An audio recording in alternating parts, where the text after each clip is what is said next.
Hello everyone, welcome to the टिकजिटी lab. तो guys, आज हम चैप्टर 3 के एमसीक्यू करेंगे, that is interior of the earth. हमने अब से पहले फर्स्ट और सेकंड चैप्टर के एमसीक्यू कर लिए हैं और वो काफ़ी इम्पॉर्टेंट है क्योंकि मैंने एनसीईआरटी से बिल्कुल लाइन टू लाइन जैसे क्वेश्चंस हमारे एग्ज़ाम में पूछे जाते हैं, ठीक वैसे ही क्वेश्चंस मैंने फ्रेम किए हैं। तो गो and watch the video.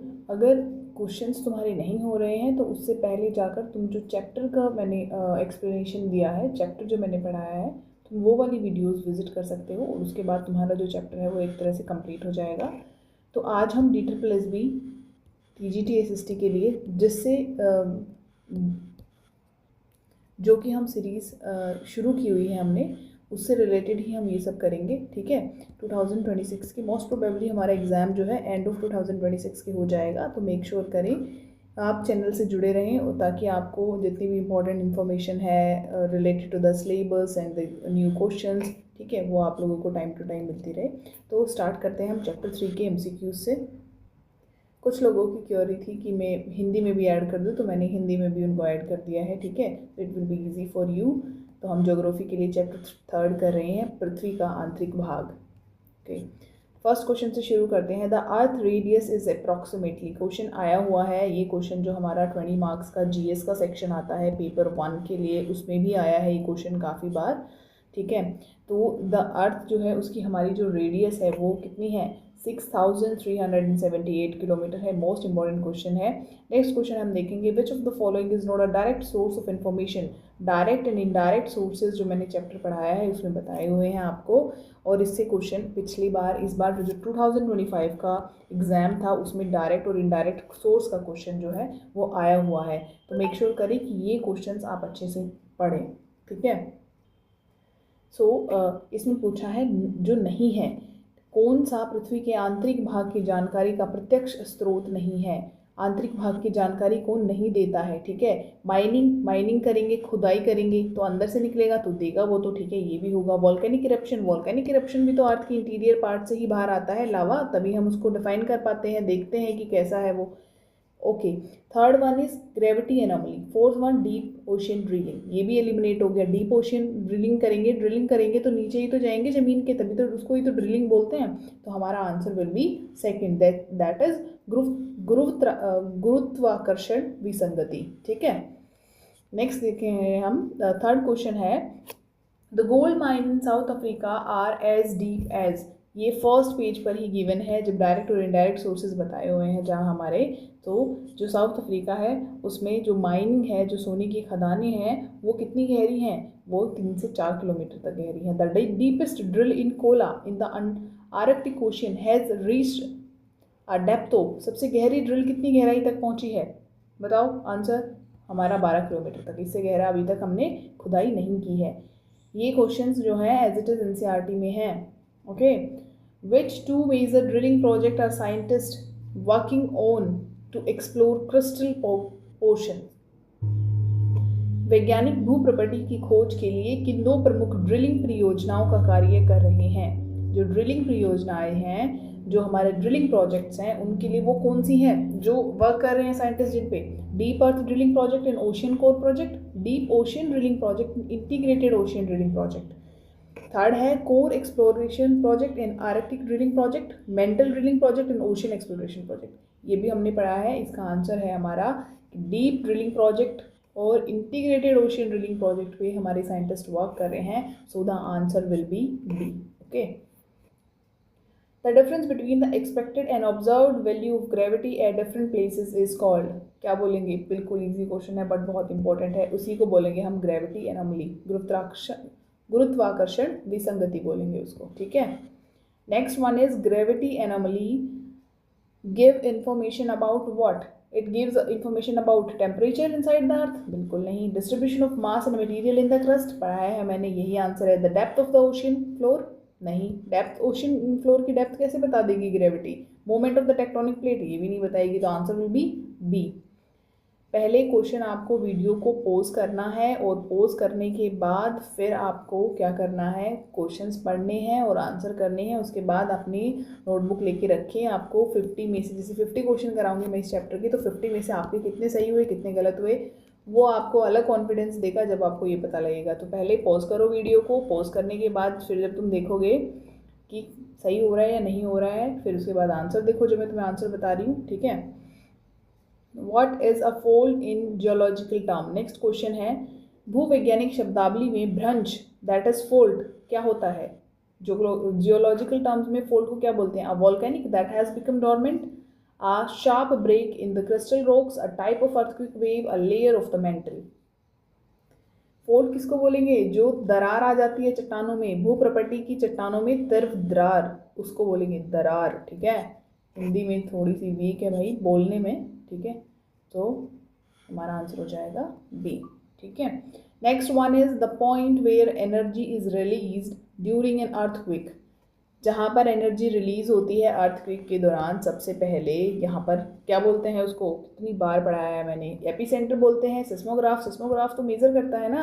Shadow zone, shadow zone तो पी और क्यू वेव, जो पी और एस वेव है हमारी, उसके बारे में बताता है कि वो कहाँ से पास हो रही है, कहाँ से पास नहीं हो रही है। तो ये भी नहीं होगा, बचा क्या हमारा? बच गया C, that is focus and hypocenter. Focus बोलेंगे और हाइपोसेंटर बोलेंगे जहाँ से क्या होगा? एनर्जी रिलीज होगी, और जहाँ पर पहुँचेगी सबसे पहले उसको क्या बोलेंगे? एपी सेंटर बोलेंगे, ठीक है। करवाया है मैंने ये। The AP centre of an earthquake is what? AP centre of earth, the point inside the earth. Inside the earth नहीं होगा, इनसाइड द अर्थ फोकस होता है। The point on the surface directly above the focus, yes बिल्कुल, अभी बताया ना, जो बिल्कुल डायरेक्ट अबव होगा उसको क्या बोलेंगे? उसको बोलेंगे हम फोकस। तो सेकंड आंसर है zone where seismic wave are not recorded. Shadow zone होता है भाई जहाँ रिकॉर्डेड नहीं होती seismic waves. The instrument that record seismic wave, instrument जो सिस्मिक वेव को रिकॉर्ड करता है, सिस्मोग्राफ, ओके। तो answer will be B only. ना 11th क्वेश्चन हम देखेंगे, the instrument use to record earthquake wave reach the surface. जो instrument record करता है अर्थक्वेक वेव्स को, उसको क्या बोलेंगे? बैरोमीटर नहीं बोलेंगे, seismograph okay, Richter meter okay, thermograph नहीं बोलेंगे। इन दोनों में से बताओ कौन सा होगा? आंसर विल बी सिस्मोग्राफ, अभी पढ़ा है। Earthquake wave are basically of how many types, कितने टाइप की होती हैं? 2 टाइप की होती हैं अर्थक्वेक वेव। कौन कौन सी होती है? कमेंट बॉक्स में बताओ। Body wave are generated due to the release of energy at, 13 question है। Body wave are generated due to the release of what? भूकंपीय देह तरंगे जो होती हैं, बॉडी वेव्स होती हैं, किस स्थान पर ऊर्जा मुक्त होने से उत्पन्न होती हैं? आंसर करो। Surface of the earth, epicentre, focus या शैडो जोन? क्या आंसर होगा इसका? फोकस पे, ठीक है। जब बॉडी वेव है, जब वो सरफेस पे जाएगी उसके बाद फिर वो वाइब्रेट होगी ना डिफरेंट डिफरेंट डायरेक्शन में, तभी तो डिस्ट्रक्शन होगा। तो कहाँ आएगी वो? फोकस पर आएगी, ठीक है। यही बताया हुआ है इसमें। नेक्स्ट है which earthquake wave arrive first at the surface, सबसे पहले कौन सी तरंग जो है, भूकंप तरंगे सबसे पहले सतह पर कौन सी पहुंचती हैं? बिल्कुल इजी क्वेश्चन है। सरफेस वेव है, एस वेव है, पी वेव है, एल वेव है। प्राइमरी वेव बोलेंगे, प्राइमरी वेव जाएंगी ना सबसे पहले, तो प्राइमरी वेव कौन सी होती है? पी वेव को ही बोलते हैं primary wave. 15 question, P wave can travel through which type of material? बहुत इंपॉर्टेंट क्वेश्चन है, कई बार आया है। और स्टेटमेंट में भी पूछ देते हैं, जैसे 4 स्टेटमेंट दे देंगे अलग अलग, उनमें से बताओ कौन सी सही है। तीनों सही भी हो सकती है, नहीं भी हो सकती है। तो उन चीज़ों के लिए भी तुम्हें ये याद होना चाहिए, पता होना चाहिए, बिल्कुल छोटी छोटी इन्फॉर्मेशन जो है हमारी। P wave travel through which of the material, P तरंगे किस प्रकार के माध्यम से गुजरती हैं? बताओ। Only solid, only liquid, only gas, gas, liquid and solid. 50 का आंसर क्या हो जाएगा? गैस, लिक्विड एंड सॉलिड, ठीक है। ओनली सॉलिड से कौन सी निकलती हैं ये बताओ, मैंने बताया हुआ है। ओनली सॉलिड से कमेंट बॉक्स में बताओ, ओनली सॉलिड मटेरियल से कौन सी वेव पास होती हैं। ये पूरा जो अर्थक्वेक का है ना, वो इतने अच्छे से समझाया हुआ है मैंने। अगर तुम विजिट करोगे वीडियो, तो कभी भी अर्थक्वेक से कोई भी क्वेश्चन आ जाए, तुम्हारा हर क्वेश्चन सही होने वाला है।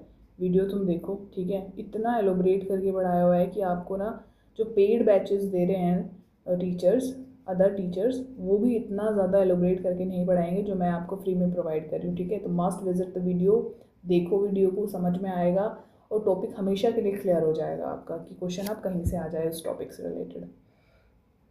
16 क्वेश्चन देखते हैं हम। An important characteristic of S wave is that, S wave का इम्पॉर्टेंट कैरेक्टरिस्टिक क्या है? That travel faster than P wave, can travel only through solid material, can travel through liquid and gas, are the first to arrive at the surface. बताओ कौन सा होगा? Important characteristic क्या होगा S wave का? बताओ। मैंने तुम्हें पहले समझाया है जब क्वेश्चन का चैप्टर करा रही थी कि जो एस वेव है उसको हम ऐसे याद रख सकते हैं कि जो एस वेव है वो ओनली सॉलिड से जाएगी और जो पी वेव है वो सॉलिड, लिक्विड और गैस तीनों स्टेट से वो पास हो सकती है, ठीक है। तो answer will be can travel only through the solid material. S wave vibrate in which direction relative to wave propagation? Parallel to the direction of propagation, at 45 degree to the direction of propagation, perpendicular to the wave direction in the vertical plane and along the horizontal surface। जो हमारी S wave है वो vibrate करती है किस direction में wave propagation के? वो 45 डिग्री जो हमारी है डायरेक्शन ऑफ प्रोपगेशन में होती है 45 डिग्री पे, ठीक है। मैंने ये तुम्हें पूरा पढ़ाया हुआ है कि कैसे 105 डिग्री से लेके 45 डिग्री कैसे वो एंगल बनाती है, कैसे उसका शेडो जोन होता है, किसका कौन सी वेव का शेडो जोन कौन सी वेव से छोटा है, किसका बड़ा है, सब मैंने कराया हुआ है, ओके। नेक्स्ट क्वेश्चन पे चलते हैं 18। Which earthquake wave are considered the most damaging सर्वाधिक विनाशकारी मानी जाती हैं? कौन सी भूकंप की तरंगे हैं जो? वो है हमारी सरफेस वेव, क्योंकि सरफेस पर आकर ही बॉडी वेव सरफेस पे आके ही क्या करती हैं? डिस्ट्रक्शन करती हैं, ठीक है।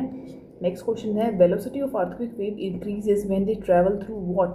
व्हेन दे ट्रैवल थ्रू, बताओ, डेंसर मटेरियल।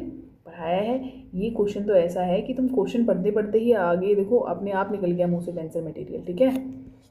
आंसर है less dense, denser, liquid layer, shadow zone. Shadow zone का तो बहुत क्वेश्चंस में ना, जब तुम क्वेश्चन पढ़ोगे तुम्हारा टॉपिक क्लियर होगा तो ऑप्शंस तुम्हें ऐसे ऐसे गिवन होंगे एग्जाम हॉल में जब बैठोगे तुम पेपर देने, कि कुछ तो ऑप्शंस दूर दूर तक नहीं होंगे। अगर आपने वो पढ़ा है तो आप सीधा अरे ये तो हो ही नहीं सकता, ये क्यों दे दिया, लेकिन जिन्होंने नहीं पढ़ा है वो तो उसी में कन्फ्यूज़ हो जाएंगे, ठीक है। तो इसलिए बिल्कुल ध्यान से पढ़ो, वीडियो देखो तो तुम्हें पूरा कंप्लीट समझ आ जाएगा। 20 क्वेश्चन देखते हैं हम। The shadow zone is in seismology refers to, what is shadow zone? Area far from the epicentre where all wave are recorded. Epicentre से फार होगा तो कैसे रिकॉर्ड होंगी, ठीक है, नहीं होगा ये भी।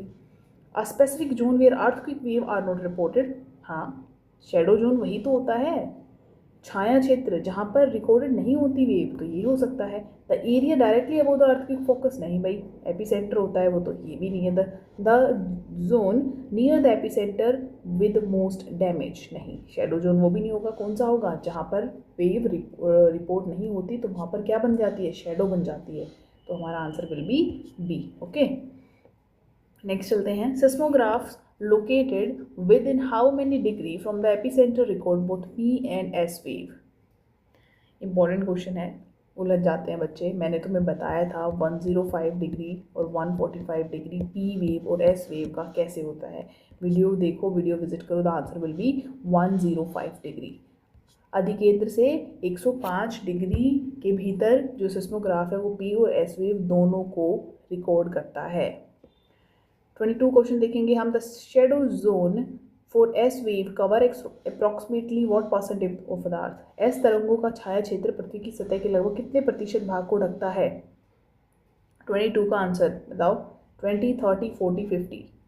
जो शेडो जोन है एस वेव का वो हमारा जो है 40% कवर करता है, अप्रॉक्सीमेटली 40 आई थिंक, 40% कवर करता है, ठीक है।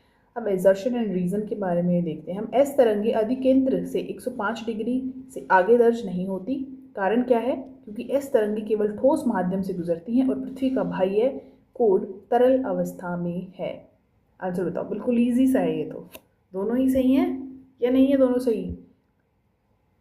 इसका आंसर है दोनों ही सही हैं, क्योंकि बोथ ए और आर ट्रू है and R is a correct explanation of ए।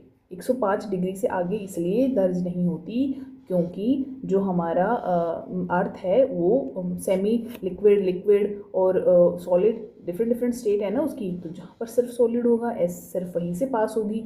अगर लिक्विड आ जाएगा, अगर मान लो ये सॉलिड पोर्शन है फिर लिक्विड आ गया तो यहाँ पे शेडो जोन बन जाएगा, क्योंकि वेव तो पास होगी ही नहीं सॉलिड में से, लिक्विड में से, ठीक है। तो ये दोनों ही क्या है? सही है। Which type of earthquake is most common? Volcanic, collapse, tectonic, explosion. कौन सा जो हमारा अर्थक्वेक है वो सबसे ज़्यादा कॉमन है? आंसर बताओ। ये मैंने तुम्हें समझाया हुआ है, इसका तुम आंसर मुझे ना कमेंट बॉक्स में बताना, बिल्कुल ईजी सा है, ठीक है। ये मैं तुम्हारे लिए छोड़ रही हूँ 24 का। Earthquake occurring in area of large reservoirs are called. 25 बताओ। कोलैप्स, टेक्टोनिक, एक्सप्लोजन और रिजर्वॉयर इंक्लूड अर्थक्वेक। खुद ही बता रहा है reservoir include earthquake answer. Okay, आगे चलते हैं 26 पे।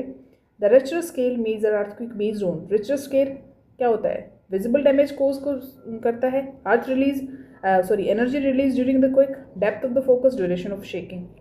ये क्या ड्यूरेशन ऑफ शेकिंग तो कुछ होता ही नहीं ना, अब कितनी देर तक शेक हुआ ये थोड़ी मेजर करेगा रिक्टर स्केल। डेप्थ थोड़ी मेजर करेगा फोकस की। एनर्जी रिलीज हुई क्विक, कितनी एनर्जी रिलीज हुई 0 से लेकर 10 तक, 1 से लेकर 12 तक, 2 मैंने बताए थे। बताओ कौन कौन सा मैग्नीट्यूड और जो हमारा इंटेंसिटी है वो कौन से स्केल मेजर करता है, ये तुम्हें बताओ मुझे। रिक्टर स्केल था और एक दूसरा कौन था? Mercalli scale. इससे रिलेटेड मैंने क्वेश्चन आगे भी दिए हैं। नेक्स्ट क्वेश्चन देखते हैं। The Mercalli scale major earthquake based on what? 27 question है, इसका आंसर क्या होगा? Energy release, depth of epicentre, visible damage caused and duration of trimmers.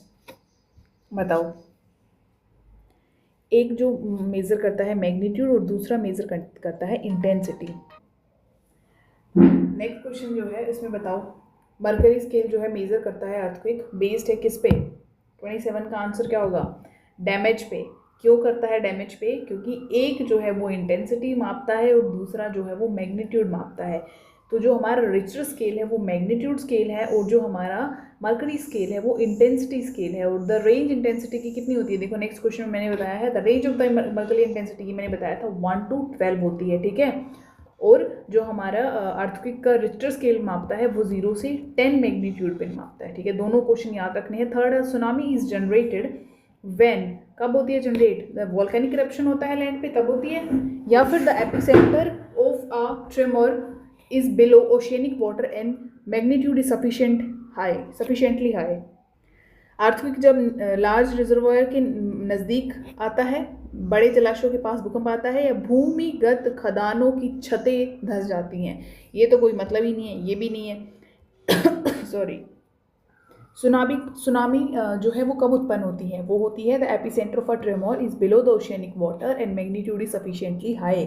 Tsunami समुद्र में तो आती है, किसी कंपन का अधिकेंद्र समुद्री जल के नीचे हो और परिणाम पर्याप्त अधिक हो, तब क्या होती है? तब सुनामी जनरेट होती है। The answer will be B. Volcanic eruption से तो सुनामी का कोई लेना देना ही नहीं है ना, ठीक है, तो ये भी एलिमिनेट हो जाएगा। An earthquake with a Richter scale magnitude greater than which value has devastating effects. Richter जो हमारा पैमाना है, स्केल है, कितने से अधिक परिणाम वाला भूकंप विनाशकारी होता है? 3, 4, 5 और 7। बताओ, इसका मैंने बताया था 0 से 10 होता है इसका, ठीक है। मैग्नीट्यूड मेजर करता है, इंटेंसिटी कौन मेजर करता है? हमारा मरकारी स्केल। ओके, तो 30 का आंसर क्या हो जाएगा? 5 जो है वो क्या है? सबसे ज़्यादा डिवास्टेटिंग इफेक्ट जो है वो हमारा शो करता है। Match of the following earthquake type with their causes. Match करना है फर्स्ट, सेकंड, थर्ड, फोर्थ, किससे? P, Q, R और S से। टेक्टोनिक से क्या होगा? टेक्टोनिक प्लेट्स किससे होंगी? Explosion, chemical nuclear devices, mine, roof collapse और एक्टिव वोल्केनो और फोल्ट प्लेनिक स्लाइडिंग। टेक्टोनिक एक्टिविटीज़ जब टेक्टोनिक प्लेट्स जो हैं वो स्लाइड करती हैं तब होती हैं, तो क्या आएगा? 1 का आ जाएगा S, ठीक है। क्या?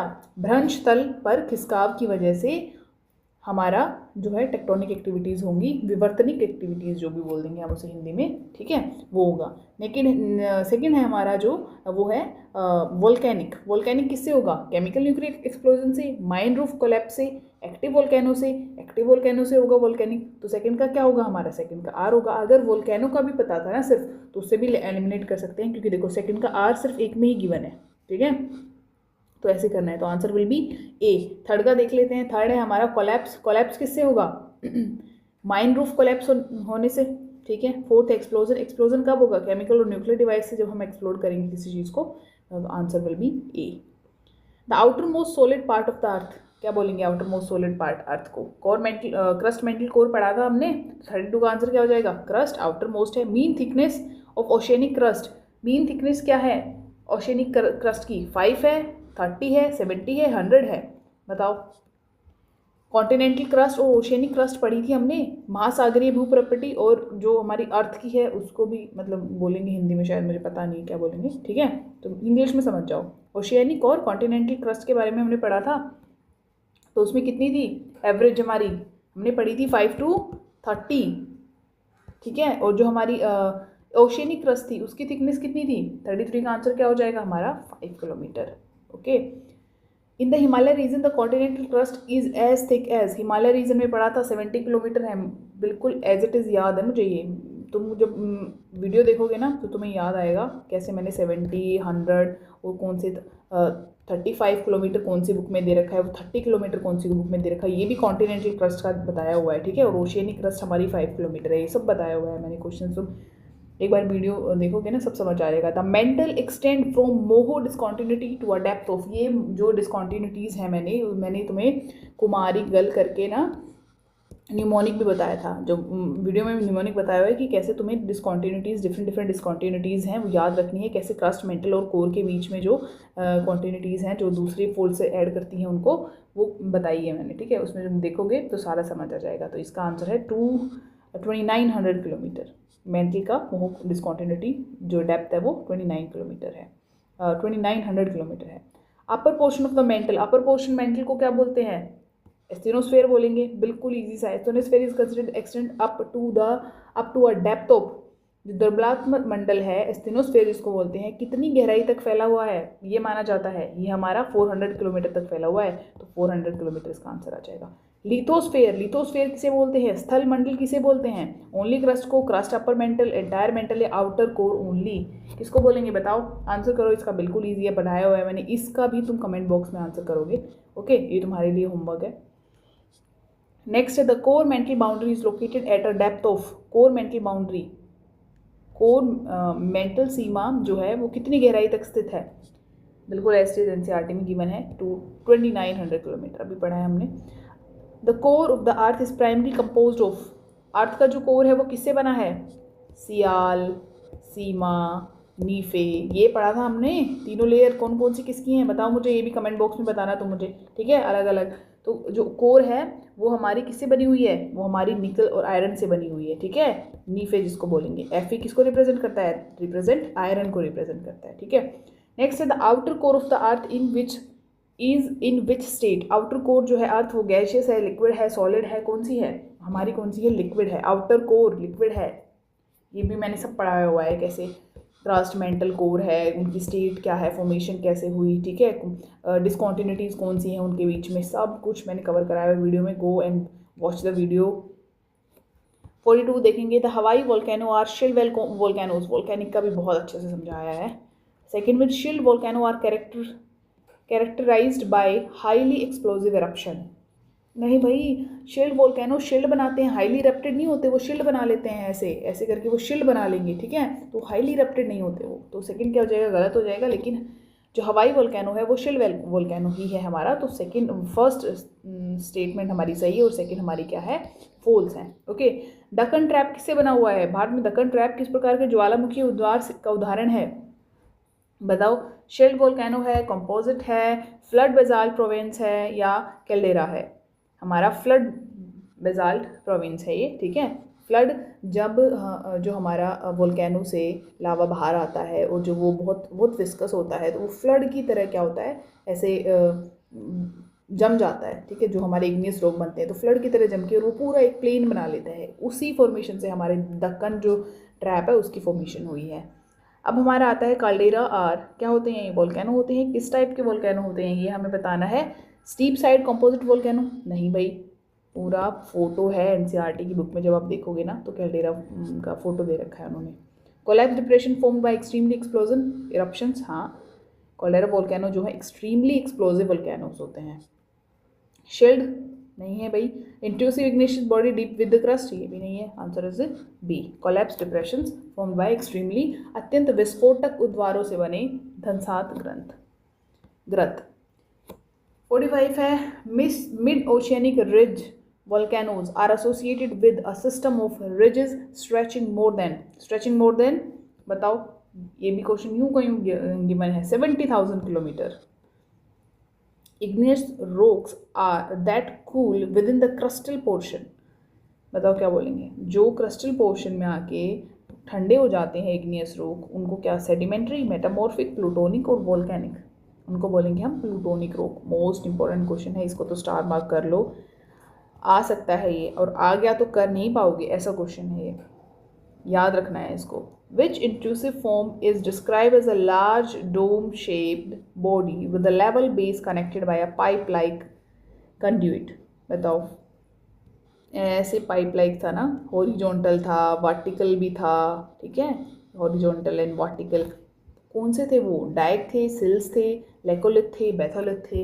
ये लास्ट जब चैप्टर हमारा ख़त्म होने को आता है ना, तब हमें समझाया हुआ है ये इंट्रूसिव फॉर्म्स, ठीक है। तो इसका आंसर 47 का हमारा हो जाएगा लेकोलिथ, बोलेंगे हम उनको। ओके, लेकोलिथ कैसे डोम शेप बॉडी बना लेते हैं वो, ऐसे करके डोम शेप बॉडी, और पाइप लाइक स्ट्रक्चर से क्या होते हैं वो कनेक्टेड होते हैं, तो उसको हम बोलेंगे लेकोलिथ।